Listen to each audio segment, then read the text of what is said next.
So when Tom asked me to speak, he asked, can you talk about how you tie sustainability into your organization's mission?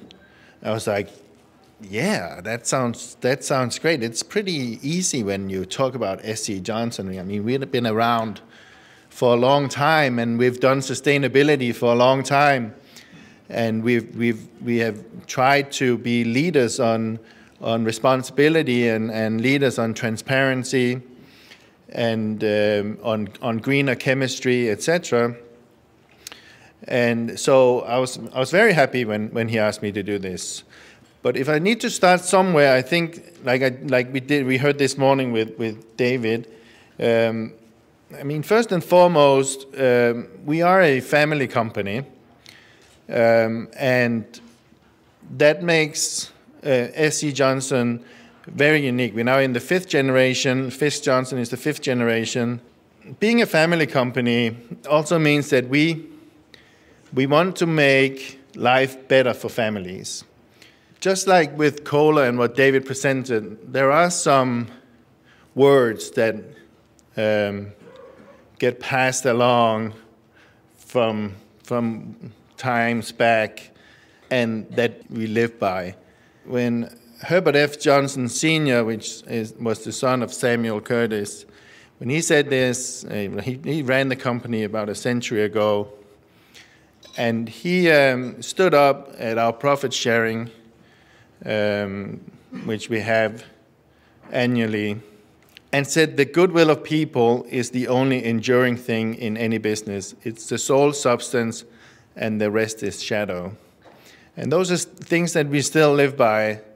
It's truly inspiring to work at a company that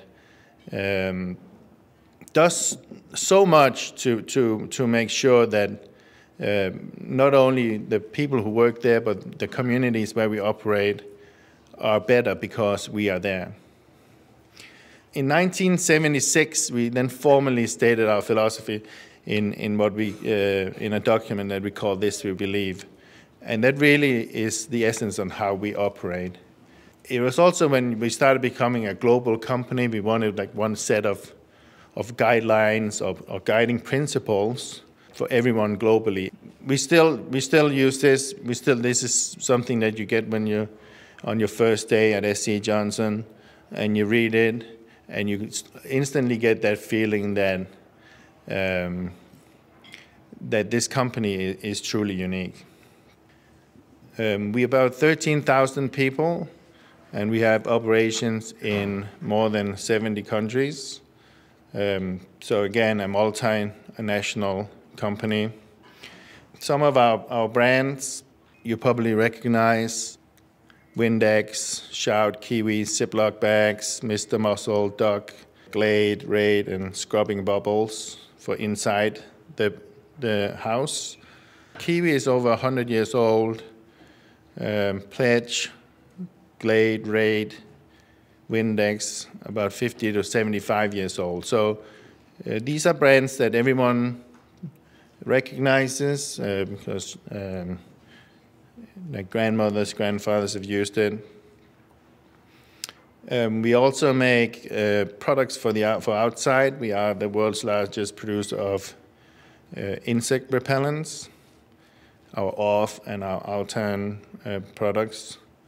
There are also other brands that are under the SCJ umbrella that are not on here. Mrs. Myers, Caldrea. We recently bought Baby Ganix. So even though those are products with old brands, we obviously still are very much dedicated to new and fresh and innovative products, and take those glades and make them with new fragrances. That's a little bit more about what we do at SCJ, our brands. If you look at how we do it, and really about when it comes to responsibility, we are a company that want to go beyond what is expected, not only from consumers, but also from NGOs and from regulation. We prioritize sustainability very high and have done it for many, many years. Back in 1975, Sam Johnson made the decision to take CFCs out of our aerosols, even before there was any regulation. And that's because we're a very science-driven company. He looked at the science and he said, yeah, I've seen enough, we're going to take it out. And of course, they created quite a little, people were quite unhappy in our R&D and our product developers, because there's no real reason to do it, but he did it because it was the right thing to do based on the science. And the science keeps driving our decision-making in sustainability. Fisk himself has got a PhD in physics, so he loves to get into the weeds, which I think is great. I myself is an engineer, so I thrive in the weeds, and so does he, so that's fine. We want to be an inspiring workplace, and really the way that we measure that is the good, great place to work that comes out, and that's one of our metrics to see if we are an inspiring workplace. But transparency is really where it's at, and that's where we go above and beyond anyone else, and that's something that I'll talk about a little later, in a couple of slides actually. So one thing is that we have a process in place called Green List, and that's really how we select the ingredients that go into our products. And every ingredient that we use goes through our Green List process. And the Green List process is not something that we have, it's something that is embedded into SC Johnson. So every product developer, every formulator uses Green List when he or she wants to reformulate a product. And it's even if they change fragrance on seasonal products. You are not allowed to use a chemical that has a lower score on the Green List than the previous one.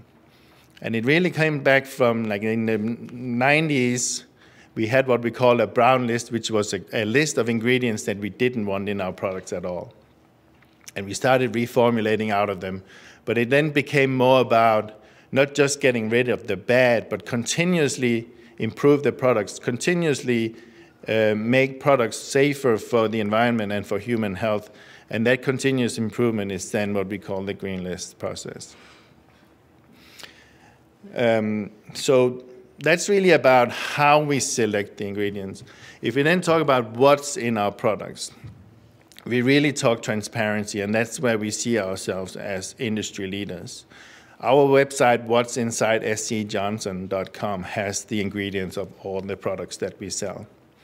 It's up to 99.99% of the ingredients in our product. So you can go in and see what's in there, and you can make an informed decision as a consumer or even as an NGO and see, okay, is there something in there that I don't agree with?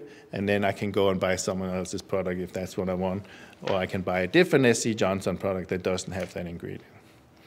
It started in 2008, and it was really the SVP of Corporate Sustainability, Kelly Semrau. She went to Fisk and she said, maybe we should put our ingredients on our website. And he basically just said, yeah, let's do it. And that's the good thing about working at SCJ.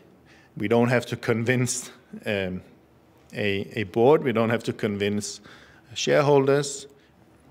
So it started in 2009 with our ingredient disclosure program in the US, and then followed in Canada. Then in 2012, we published our SC Johnson fragrance palette.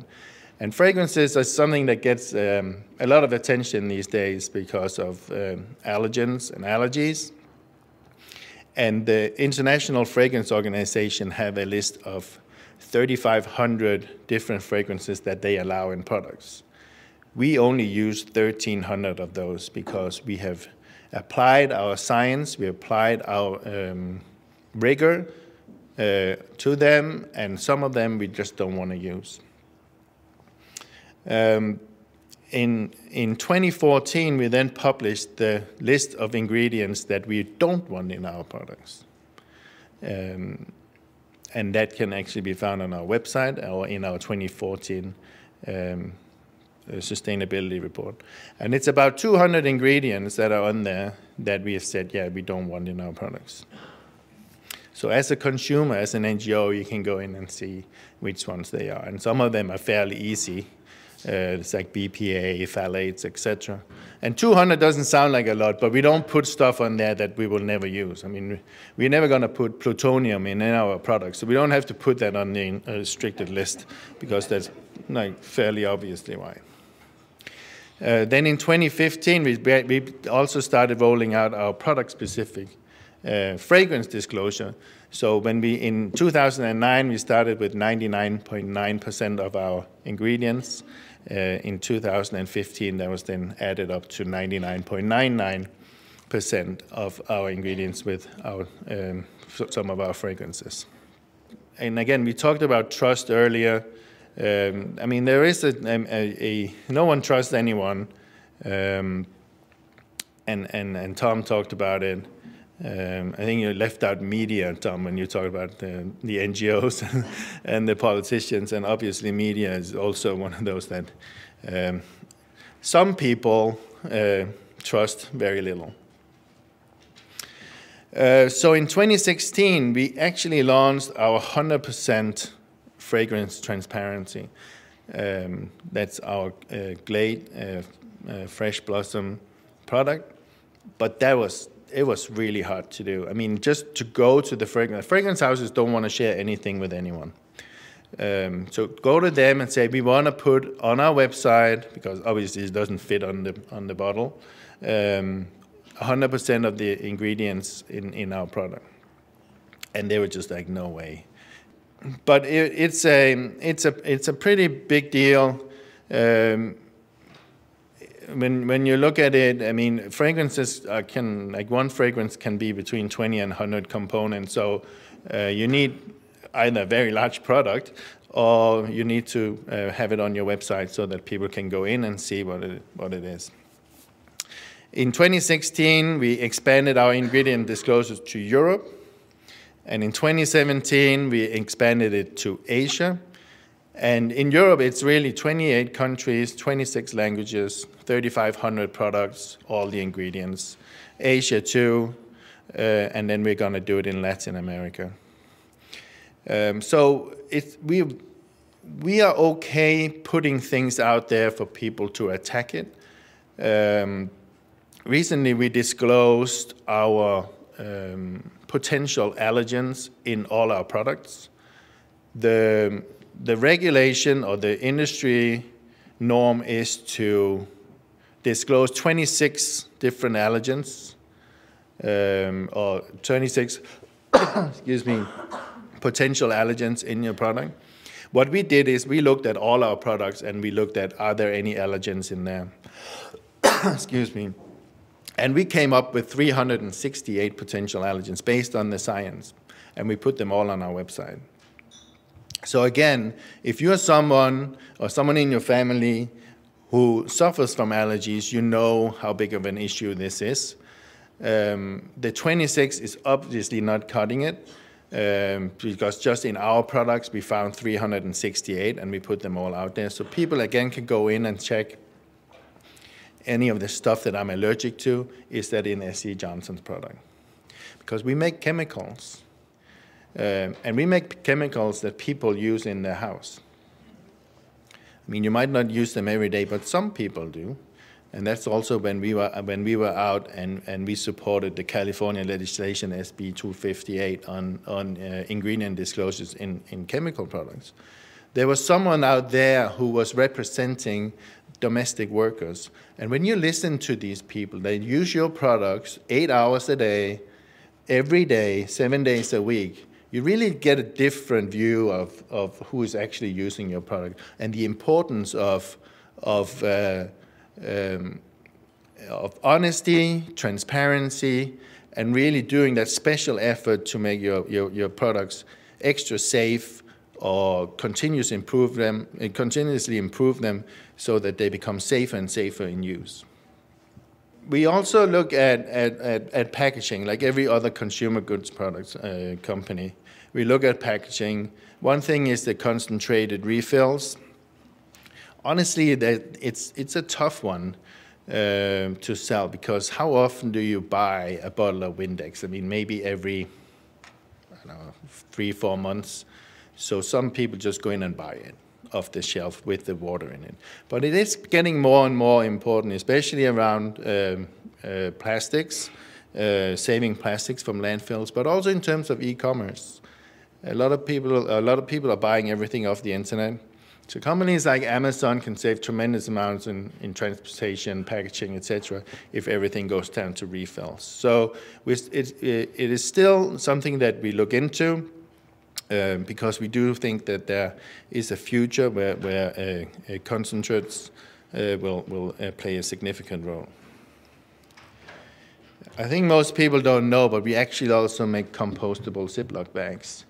You can buy them on our website. If you have commercial composting in your community, and you can put this in your curbside waste bin, garden waste bin.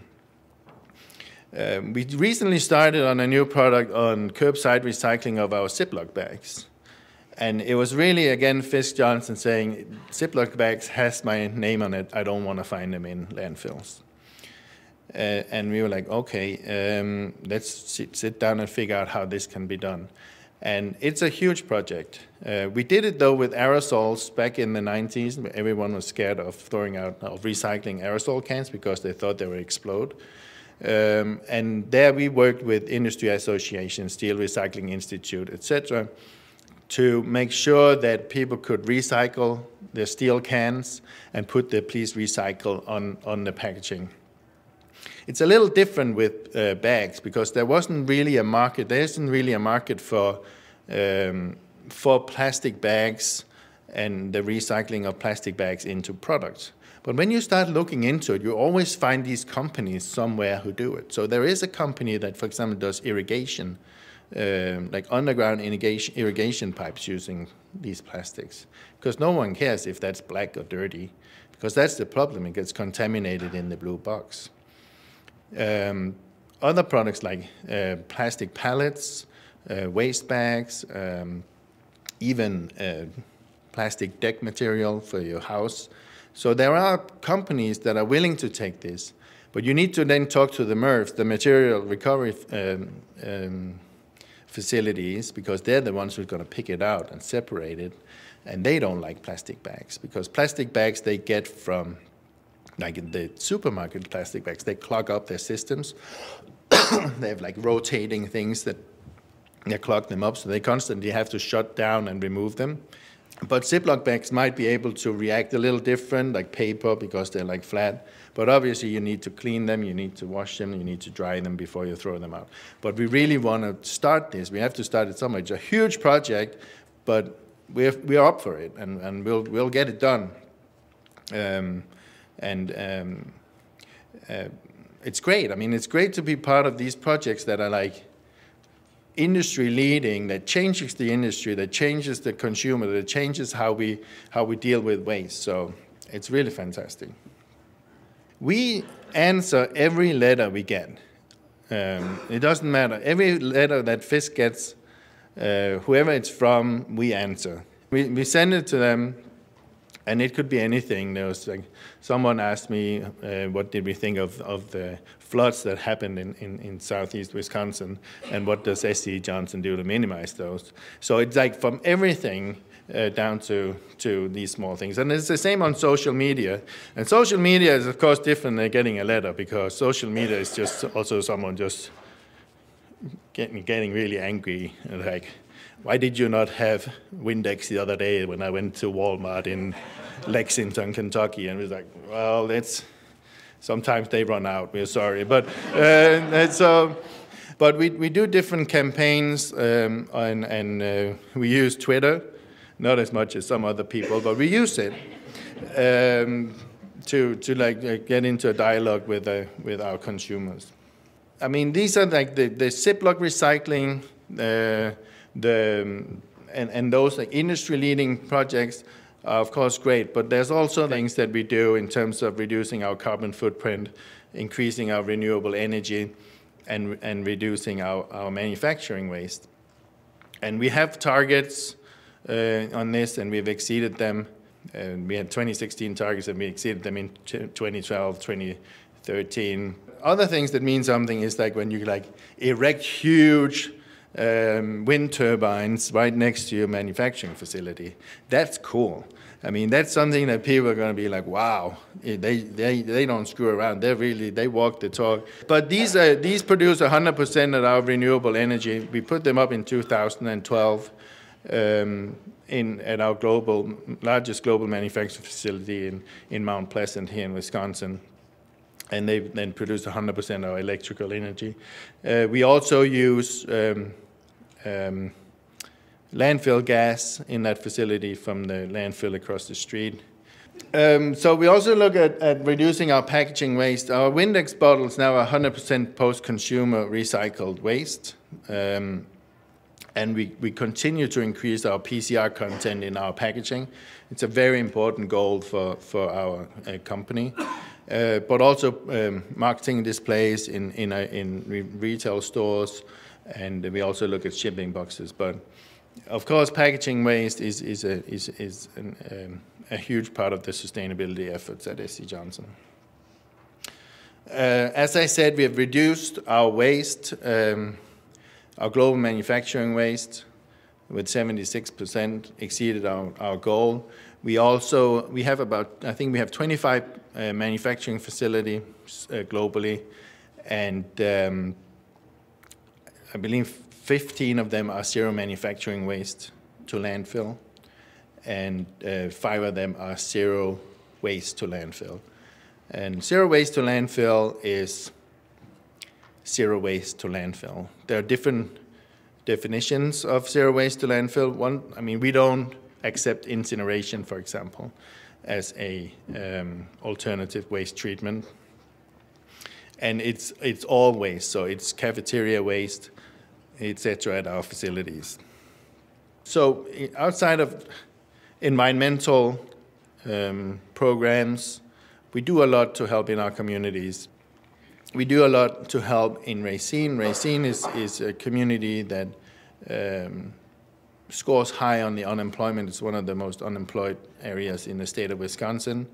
So what we teamed up with Gateway Technical College and funded their expansion of what they call their boot camp training program, but it's really extra education training for underemployed and unemployed people, mostly underemployed, to give them the skills that they need to get high-paying jobs. And we do a lot of small grants, like numerous smaller grants, but these are bigger ones. The one in Argentina is about housing, education, and advocacy for people living in extreme poverty.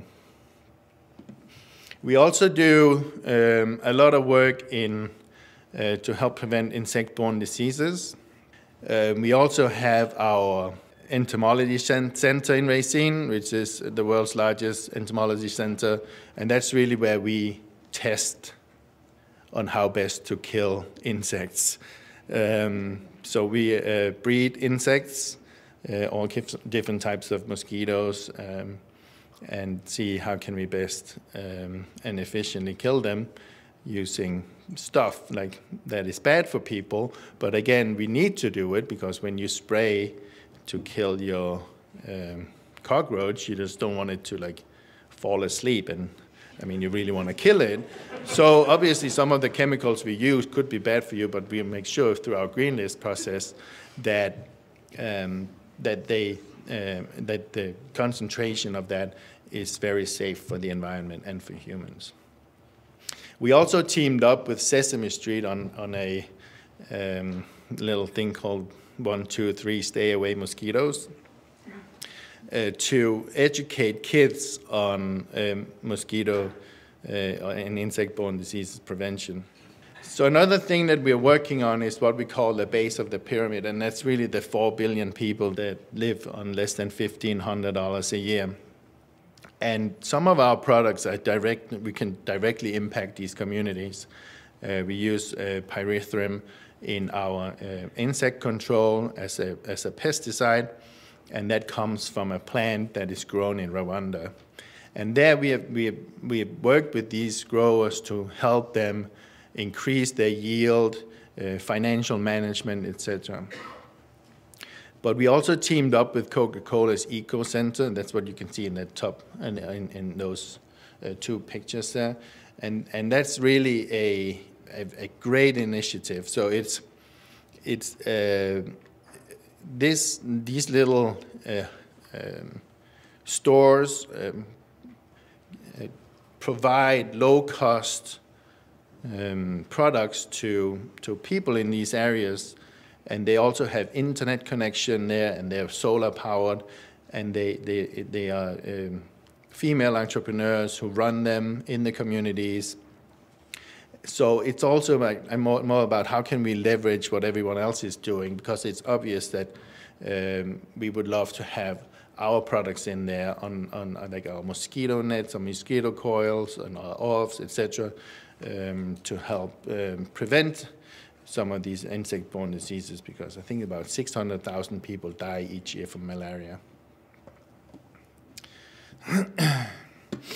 So lastly, I was talking a lot about being a family company and how we want to have a positive impact on the communities that we operate.